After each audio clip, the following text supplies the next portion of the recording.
이수만 대표가 광야와 메타버스에 집착을 했던 이유가 여기에 있었던 겁니다.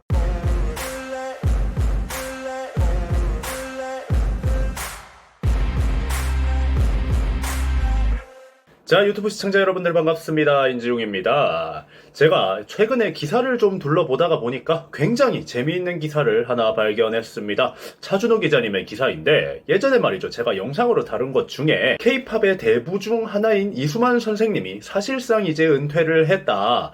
라이크 기획권 때문에 SM 주주들의 반발이 굉장히 심각해졌고, 그 여파로 인해서 라이크 기획으로 엄청난 이윤을 보고 있던 이수만 측은 더 이상 버티지 못하고 은퇴를 선언하게 되었다 라는 이야기를 해드렸었잖아요. 자세한 내용은 오른쪽 상단을 클릭해 주시면 알 수 있을 것 같아요. 그런데 이제 그 이야기에 비하인드 스토리를 취재를 해서 올려주신 건데, 내용이 아주 흥미롭습니다.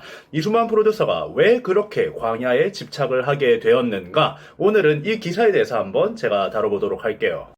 뿅. 이 기사에서는 지금 SM엔터테인먼트의 공동대표인 이성수 대표에 대한 이야기를 다루고 있는데요. 이성수 대표가 누구냐 하면 이제 이수만 선생님의 처조카입니다. 요즘 같은 시대에는 엄청 가까운 친척은 아니라고 할 수 있겠지만 어쨌든 혈연으로 묶여있는 관계라는 거죠.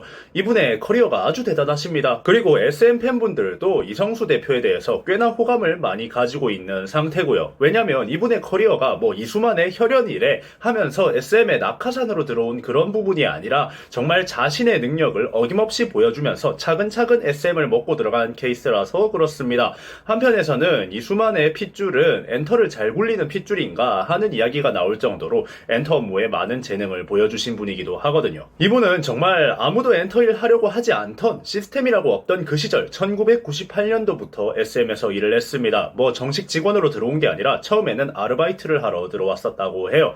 인터넷이나 팬카페 같은 곳에서 SM 아이돌들의 평가를 체크하고 이슈가 터진 게 있는지 없는지 뭐 이런 부분들을 알아내는 그런 간단한 서치 알바부터 엔터 업무를 시작을 했습니다.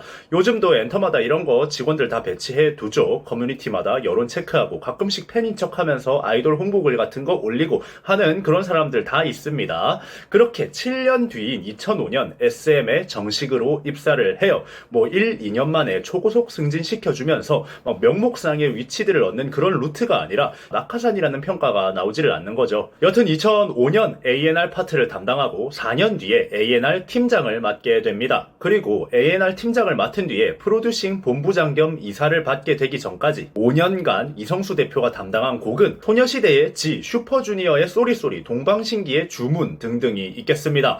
A&R 파트가 어떤 파트인지 잘 모르시는 분들께 간단하게 설명을 해드리자면 아티스트 앤 레파토리, 그러니까 어떤 아티스트가 활동하기 전에 레파토리를 만들어주는 역할을 하는 건데, 아티스트에게 맞는 곡을 수집하고 계약하고 제작하고 하는 담당이라고 생각하시면 될 것 같아요. 생활이나 스케줄적으로 연예인 옆에서 모든 걸 케어하는 게 매니저라면, 음악이나 예술 활동적으로 연예인을 가장 가까이서 케어하는 역할을 담당하고 있다라고 생각하시면 될 것 같습니다. 여튼 1998년 20살이 되는 순간 엔터에 발을 담궈서 2020년 SM의 대표이사가 됩니다. 22년 만에 대한민국 최고의 엔터테인먼트 기획사의 대표가 된 거죠. 여튼 이런 커리어를 가지고 있고 능력도 있으면서 거기다가 이수만 선생님의 혈연 관계다, 뭐 이쪽 업계에서는 반쯤 치트키다 이렇게 불릴 수도 있을 것 같습니다.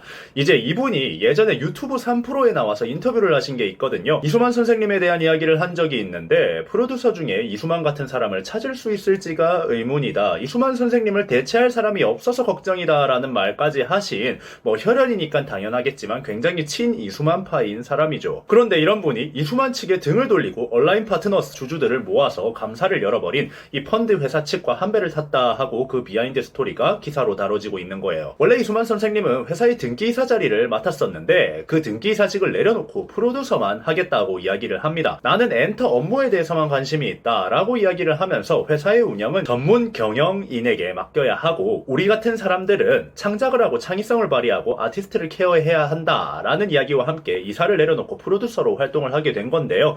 그런데 사실은 다른 이유가 있었죠. 말은 저렇게 했지만 SM은 이수만이 필요했고 이수만은 그걸 이용했습니다. SM에서 직책을 받아서 프로듀싱을 하거나 이사 자리를 맡고 있거나 이러면은 월급을 받아야 되죠. 방시혁, 박진영 이런 사람들도 아무리 유명하다고 하지만 다 월급을 받습니다. 아무리 잘 나가더라도 회사 소속이면은 연봉제가 되는 거죠. 그런데 이수만은 SM에서 나와서 라이크 기획이라는 회사를 차렸고 SM이 이수만이 필요할 때마다 외주를 받는 방식으로 바꾼 겁니다. 말로는 프로듀싱에 집중한다라고 한 거지만 이거는 외주로 굴러가는 시스템이기 때문에 회사에 있는 것보다 엄청난 어마어마한 돈을 챙길 수 있게 되는 거죠. 그래서 라이크 기획은 SM의 총 매출의 순수익이 아닙니다. 총 매출입니다. 총 매출의 6%를 수수료로만 받아갈 수 있는 외부 업체가 되었고 지금까지 SM에게 받은 수수료만 1,600억 원에 이른다고 합니다. 아티스트의 육성부터 데뷔 시점, 곡 선정, 심지어 헤어스타일까지 라이크 기획을 통해서 개입을 해버리니까 사실상 라이크 기획이 SM의 본체다 하는 사람까지 나와버리는 거죠. 그런데 이 구조는 분명히 문제가 있는 구조죠. SM의 대표는 이성수 대표인데 실질적으로 SM을 휘두르고 있는 건 이수만 프로듀서였으니까 말입니다. 그 상황에서 이런 구조 때문에 SM의 주주들은 늘 저평가받고 손해를 본다 하면서 온라인 측에서 주주들을 모아서 SM에다가 압박을 가하니까 이성수 대표 입장에서는 미쳐버릴 노릇인 거예요. 이수만 프로듀서에게 이런 부분에 대해서 늘 이야기를 했지만 이수만 프로듀서는 온라인과 주주들의 공세에 네가 대처를 못하는 것이다 라는 식으로 이야기를 해왔고 둘의 사이에 간극이 생기기 시작했다고 합니다. 결국 이런 간극은 점점 벌어지기 시작했고 이수만 프로듀서는 작년 여름 이후로 사석에서도 회사가 주주들 쪽으로 돌아서고 있는 것 같다라는 이야기를 할 정도가 되었다고 해요. 뿅. 자, 지난 15일 이 주주들을 모아서 행동에 나선 온라인 펀드는 SM의 이런 구조에 대해서 위법성을 발견을 했고요. 이사회에 주주대표 소송 소재기와 함께 자회사 문제들 중 일부에 대한 위법행위 유지 청구를 진행해서 공세에 나서게 됐습니다. 이사진은 온라인에 주주대표 소송이 제기가 되자 가장 먼저 사내법무팀을 찾아서 법적 책임을 져야 되는 건지 이런 여부부터 검토를 했다고 해요. 이후 이사진들은 이 부분에 대해서 손해배상 등 법적 책임을 피하기 어렵다는 결론을 내렸다고 합니다.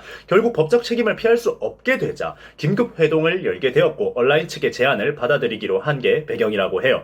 SM을 실질적으로 지배하고 있는 이수만의 의사를 거스를 수 없다고 끝까지 버틴 사내 이사들도 있었지만 이런 사태까지 오게 되자 온라인과의 합의에 동의할 수밖에 없었다고 합니다. 가장 큰 위법 요인은 무엇보다 라이크 기획과 이수만이 직접 보유한 관계 회사들이었다고 하는데요. 2008년 싱가포르에 설립된 SM 브랜드 마케팅은 SM 엔터테인먼트가 지분 42%를 보유 중이고 이수만과 이수만의 가족들이 41.73%를 가지고 있었대요. 그리고 나머지 16%의 지분 대다수도 이수만과 관련된 인사들이 다 나눠서 보유한 것으로 전해진다고 합니다.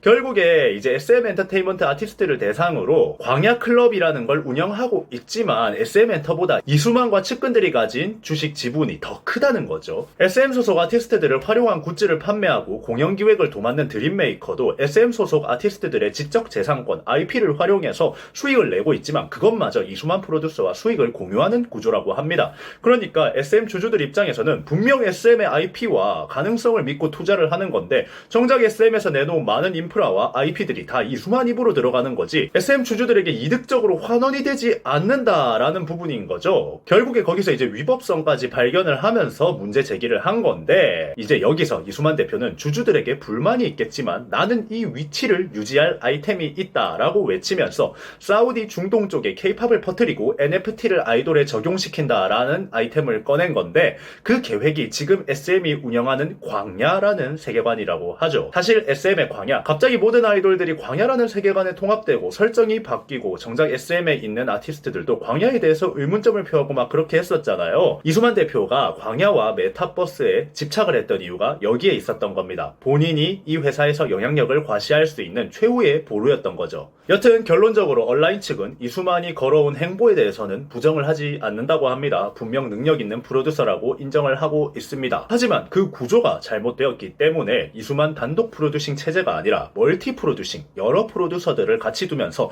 지속적으로 이수만의 회사들을 감사를 하겠다. 결국 이수만 프로듀서의 능력을 이용하되 다른 범위까지 뻗지 못하게 묶어둔다라는 요구를 하고 있습니다. 최근까지 SM엔터가 구축해온 SMCU, 광야, 메타버스 세계관 모두가 SM과 라이크 기획이 SM엔터로부터 위탁받아 진행해온 사업 컨텐츠 중에 하나였으니까 말이죠. SM은 지금 라이크 기획과 계약을 해지했고 이수만 프로듀서는 팔다리가 묶이게 되었습니다. SM의 변화의 폭풍이 몰아치기 직전이라고 하네요. 소속 아티스트의 컨셉에도 대규모 변환이 일어날 수 있다고 합니다. 처족화 이사진마저 본인에게 등을 돌려버리고 팔다리는 묶인 채 대외적으로는 은퇴 선언을 한 이수만 프로듀서의 뒷이야기가 이랬던 겁니다. 여러분들은 이번 영상 어떻게 생각하시나요? 지금까지 인중이었습니다. 감사합니다.